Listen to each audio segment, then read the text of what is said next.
From the Denver Broncos Media Center, welcome to Broncos Country Tonight with Ryan Edwards and Benjamin Allbright. Let's talk a little bit about Shelby Harris because I've been asked quite a bit on Twitter and our text line about what his market is going to be. And we know what he wanted last year. Like, he was looking for the double-digit contract. He was trying to get $10 million plus. It was a weird offseason. But you know what? This is going to be another weird offseason. Even if the cap is a little bit higher than we're expecting, it's still going to be lower than what it was last year. Plus, you have the COVID restrictions are still in place for the most part. Not all of these guys are going to get a chance to visit the other teams, or they're going to have to sign, looks like, another short-term contracts. So as much as I think we could sit here and project what we think Shelby has earned and what he deserves, I'm starting to believe maybe he gets more than his $3 million and change that he got from the Broncos, but it might be less than I think a lot of people are expecting. If you're expecting $10 million, you're out of your mind. That's not his market. 6.5 to 8.5 APY is the Shelby Harris market. That's the number. Does he do another short-term deal, you think? I don't know. Shelby's at a certain age where you kind of don't want to do that. Yeah. Because you do one too many of those, and then you're too old to get the big money contract. You know what I mean? So, I don't know that he would do that. I think that if you're Shelby Harris, you're looking at a 3 or 4 year deal that averages somewhere between 6.5 and 8.5 per, and that's really what you're looking at. So let me ask, if you're smart, you don't front load that deal so that you get the whole contract. Because you front load the deal, you're going to get your cash up front, but you're not going to get the whole contract. 100%. So let me ask you: is it better suited then, if he's looking for years on this deal, to stay with the Broncos than would be going to another team that may be looking for more of the short term? Hey, we're going to do this thing now because we don't know what the cap might go way up, or who knows, but maybe he would be getting shorter term deals somewhere else. I think, is there a value to staying home? I mean, yeah, there's always a value to staying home, but there's, it's you got to weigh where you want to be and what you want to do and what your end game is, because you got to plot out your workable future. You've got to plot out your earnable years. How many years does he have left that are earnable? And he's got to figure that out. And, and then he's got to make a decision, because that money's got to last in the rest of his life. You know what I mean? Like, he's not going to play professional football, but, Shelby Harris probably has, 4 or 5 years left maybe? I mean, if he's lucky, that's, to earn a lifetime of money. And so, I think if you're Shelby, you got to kind of map things out and say, look, I plan on playing until this amount of time. I need this X amount of dollars to make this work. And then whatever it is that I'm going to do after that, I need to have the money set aside for that. And so, if you're just trying to cash in, you need to figure out how you're going to maximize your dollar. Is maximizing your dollar going to be taking a front-loaded short-end deal and hoping you get another one after it? Or is it going to be some kind of long-term security? And by long-term in the NFL, I mean, 4 years, that kind of thing. Because basically every contract in the NFL is a 2-year deal with team options after that. Of course. That's really how they're all structured. But the reason that teams get away with that is because players are cool with getting the cash up front. It's not an incredibly deep defensive line class of free agents. I mean, we can actually go especially over, with Watt and Williams off the board now. Yeah, we can kind of go over this just a little bit because I have the interior defensive line. What I kind of find fascinating, because ESPN put up their top 100 list. Again, they're measuring everybody equally. Shelby Harris makes the list, but not until number 78 on the list. Now, Mike Clay has him as the second highest rated interior defensive lineman, only behind Dalvin Tomlinson. And then he has Sheldon Rankins, Jarrell Casey, and Ndamukong Suh, so on and so forth. So those are kind of the top guys, if you will, on the interior defensive line. So it's not like there's a ton of competition if a team is looking for interior defensive line, but it also seems like maybe we might see another situation like last year where all of a sudden 1 or 2 guys go, maybe a little bit higher dollar or more in anything, that it's a game of the musical chairs. Shelby kind of lost out as a result of that musical chairs last year. And that was one of the reasons he ended up coming back to Denver on the contract he did. Yeah, part of that was Shelby wanted to go to a competitor. So he eliminated a couple of teams right off the bat. And, like, for instance, the Cincinnati Bengals, who were interested in Shelby Harris, they moved on to DJ Reader. Yep. And so Shelby really thought that it was going to be Indy, the Colts, last year. And they'd had some good dialogue, looked like it was going to be a thing, and then all of a sudden the Colts got, they got a deal done for Buckner, And who can blame him? Buckner's a talent, you know? Mm-hmm. So they got a deal done for Buckner. Well, all of a sudden, the market's dried up for Shelby now. Now there's not, the places that he wanted to go, the competitor, they're gone. So he was kind of stuck between a rock and a hard place and came back to a lowball offer from the Broncos that they'd forgotten they'd made. The night that Shelby signed that, I'll tell you guys, there was actually some scrambling, both in Denver media and around Broncos HQ. Yeah, because our guy BK broke it. Yeah, and there were a lot of people that were like, wait a minute, no, this is not, in reaching out for confirmation, the Broncos were like, this is not accurate because they had forgotten that offer was still out there. And so that's it's kind of funny how, in a button-down world like the NFL, you can forget that you've got an offer out there because it's been sitting there so long. Is it possible that Shelby Harris would be more valuable to the Broncos than a lot of other teams because the Broncos view him as a bit of a glue guy? He's certainly a big presence in the locker room, right? And I think that you want him here because of his leadership for the team and because of his abilities with breaking up passes there on the line, and he's the best in the league at that. But, I mean, he's just he signifies a lot of what the Broncos kind of want to be, a guy that came here that hadn't had success before. Mm-hmm. He's had his best moments as a Bronco. Now, he can move on and go to some other team, and I think he'll be a good player for them. But is he not as close to what was draft and develop guy, and that he would be valuable to this team if you could somehow hang on to him? Well, he's another free agent ad, like a lot of John Elway's, home runs. But they bought low on him. They did. They bought low on him, like Mike Purcell. Yeah. I say this about Shelby. I think the thing that you talk about is the great for the Broncos and all that kind of stuff. Are the Broncos great for him? Is Vic Fangio great for him? I mean, and Shelby and Vic, they've got some kind of contrasting personalities a little bit. But Vic gets the most out of Shelby, and Shelby understands that. So does Bill Kollar. And that's why and that's why there's a mutual respect there, is because Vic Fangio and Bill Kollar know how to get the most talent out of Shelby Harris, and Shelby understands that portion of it. Even he may not necessarily agree with exactly the style and the interpersonal relationships. And the communication may not be the most effective, but they understand each other to the point that they're able to work together as professionals and be good at doing what they do. So, I think it's in Shelby's best interest as a player to stay in Denver. Does that mean that he's going to take a haircut relative to the rest of the market, which he would probably have to do to be here? I think you're probably looking at closer to $6.5 million per, maybe $7 at the most, if you're Shelby Harris. I don't know. I can't answer that question. Shelby'd have to answer that question.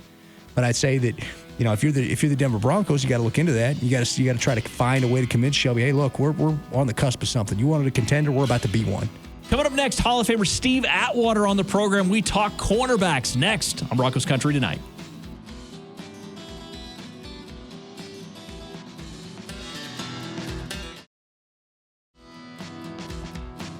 Welcome back to Broncos Country Tonight with Ryan Edwards and Benjamin Allbright.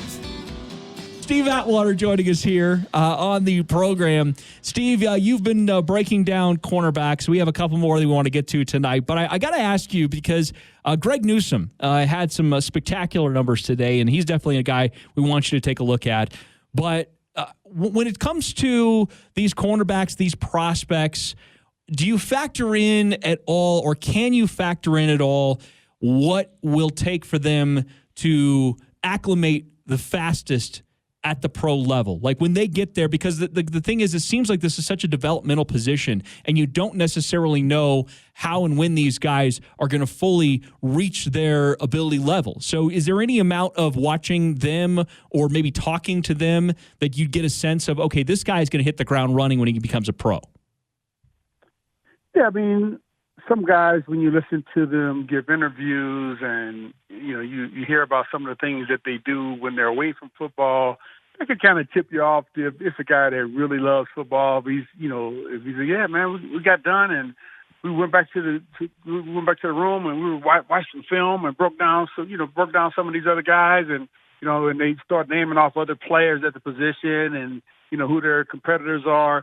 Those guys, they love it. But if, you get a guy who, doesn't really want to talk a lot of football, hey, that could be a little bit of a red flag because, if he's like that now and, he doesn't have to do it full time when he gets to the NFL where it's a full-time job. Now, granted, you don't have to go to college. You don't have to go to class anymore in terms of college, but, you still want a guy that's going to, put it in and a guy who just, genuinely loves it. So, that's probably one of the bigger things I look for younger guys. Hey, do they talk about football when they're away from it? Do they really love it, or is this just something they're doing just because their parents told them that they're good at it and they should do it? Eric Stokes, a guy I really have liked. Have you taken much of a look at him? That dude ran a 4.24. 4.24, Ryan. No, I'm very aware, and that's one of the reasons why we had Steve taking a look at him. Tell us about Eric Stokes from Georgia. I like him. He looks a little bit grabby when he's in coverage, but man, he's got the perfect cornerback body. 6'1", 185, 190 pounds, long. Fast. Now, I don't know if he has the quickness to play in the slot, but he has the speed to play on the outside. He's got that long, rangy speed, long arms, like getting up in guys' faces, like pressing them. They ask him, hey, man, what do you like? You prefer being up or, playing zone? He's like, no, I want to be up in their face so I can affect their routes. And that's great for teams who are, going to come out and play a lot of man-to-man coverage. But, in zone coverage, he didn't look as comfortable in the zone coverage, but in man, he looked solid, man. He's a playmaker. Okay, so let me ask you something on that, because before we get to Asante Samuel Jr., one of the things that keeps coming up, and I get asked this often, and it's been a bit of a debate on Twitter as well, about drafting for Vic Fangio's scheme versus drafting a guy that is going to be good for this franchise and organization long term.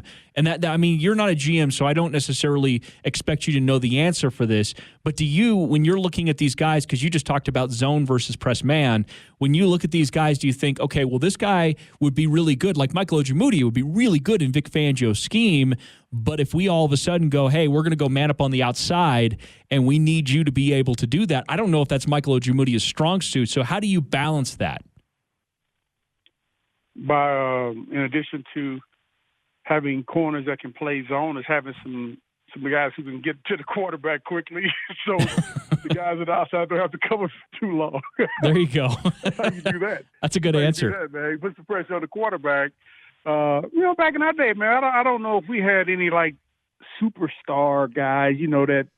I mean, even me, like when I was in coverage, man, I didn't have to cover very long. Our guys up front, they put pressure on the quarterback, and I knew if I was covering a wide receiver, that the quarterback was going to have to get that ball out quickly, so I could sit on routes a little bit. But heck, if I didn't know when they were going to get to the quarterback, man, I'd have got scorched up. Is that the key to Broncos defense return to greatness? I mean, they were a top 10 defense last year, number one in the red zone, but not able to get pressure a lot. Vic Fangio wants to send the least amount of people he's got to get that pressure. Is that going to be the key to maybe revitalizing this Broncos defense and making it the unquestioned number one defense in the league again? Is pressure up front? Oh, I think so. I think you look at any dominant defense, they have dominant guys up front. If you don't have dominant guys up front, hey, man, you're going to be waddling in the middle of the pile, and, we have some guys that, that do things well, but I think when you put them all together, we don't have that dominant, four that can get pressure even when, when they're keeping guys in, so, that it makes it difficult. It makes it difficult because, when you don't get that pressure, then you got to bring an extra guy. And then if your cornerbacks and safeties aren't great man-to-man cover guys, then you get exploited. Now, fortunately, we did great in the secondary of covering, I think, man-to-man most of the time, especially when everybody was healthy. It's going to be interesting to see, if they put any focus at all on our interior defensive line, and many people, we haven't said much about it. I think some people say, hey, we do need to get somebody up front too. Mostly everyone's talking about corner, linebacker, even safety. People talking about if Kareem Jackson isn't there, but I don't hear many people bringing up, hey, we need a dominant interior defensive lineman. Steve, you're the best, man. Thanks for the time tonight. Coming up next on Broncos Country Tonight, Carolina Panthers quarterback P.J. Walker in studio. We'll talk about what it takes to be a quarterback at the NFL level next.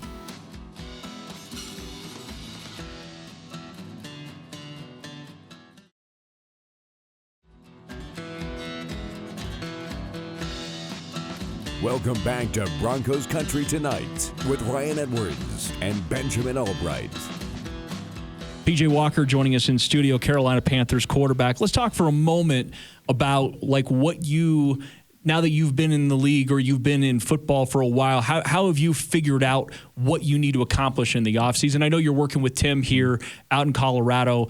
You're obviously have a certain amount of focus because you want to be your best self when you hit the ground running out there in Carolina. But there's a little bit of a balance and an ebb and flow to the offseason. So what have you discovered that's the best formula for you, at least right now? Right now is not overthrowing, not overusing my arm. And just doing little things, base and balance for me. Playing quarterback, base and balance. I tend to get long in my drops and things like that, and it hurts me at times. And all the things that I know that hurt me on the football field, I try to work on it in the offseason. And I put myself in a lot of uncomfortable situations because, I felt like after my first time finally playing in the NFL game, a lot of things isn't, as on time as people say, or because D-lines is pretty good. They get to the quarterback. So you got to be able to move and create as well. And a lot of guys, if you can't do that, you won't be able to succeed sometimes. And you see Mahomes, Sean Watson, all those guys is like freaks in the pocket. So I think that's the things I work on in the offseason. I just try to develop my game and try to do a whole bunch of different things.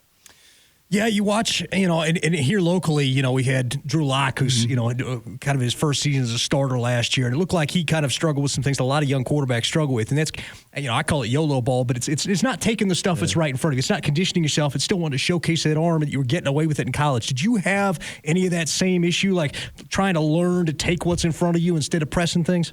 I think it's more so when you get a guy who think they can make every throw. Mm-hmm. They go out there and they say, I could fit this ball there. And they don't even second-guess themselves because they've done it before. Mm-hmm. And it could tend to hurt them.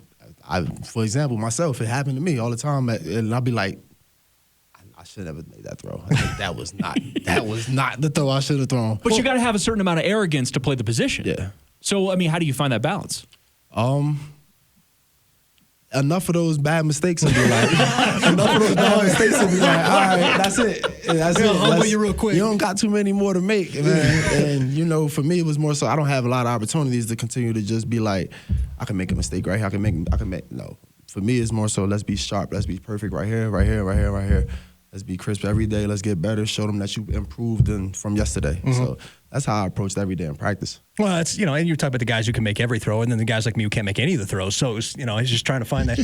I was just messing with you. But I think that one of the things that would be really interesting and tough, and I don't think fans ever understand this really, is having to go back over the film with your coaches afterwards. Like, you make those throws, and there might be a certain amount of them going like, okay, I like kind of what you saw here, but you're going to have to explain to me why you thought this was going to happen. Yep, and that's the main thing. When you sit there and all right, I got to watch this on Monday for coach, so I need to make the right reads. I need to know if he ain't down the field, I got to check it down to the back. So that's something that I think a lot of young quarterbacks struggle with it, but I think as the years get developed and you get older and older, your game just start to take off and you just start to see things and process things a lot faster. I wonder how many people working an office job would be so much better at their job if they knew on Monday they had to come in and sit in front of every one of their coworkers and have their boss pick apart what they did on Friday. Here's where you made the mistake right here. You filed this one in the wrong one, Cheryl. That's how I feel. I'm like, man, but that's something that teams need. It holds your guys, shows that you're holding guys accountable for what the mistakes they're making on the football field.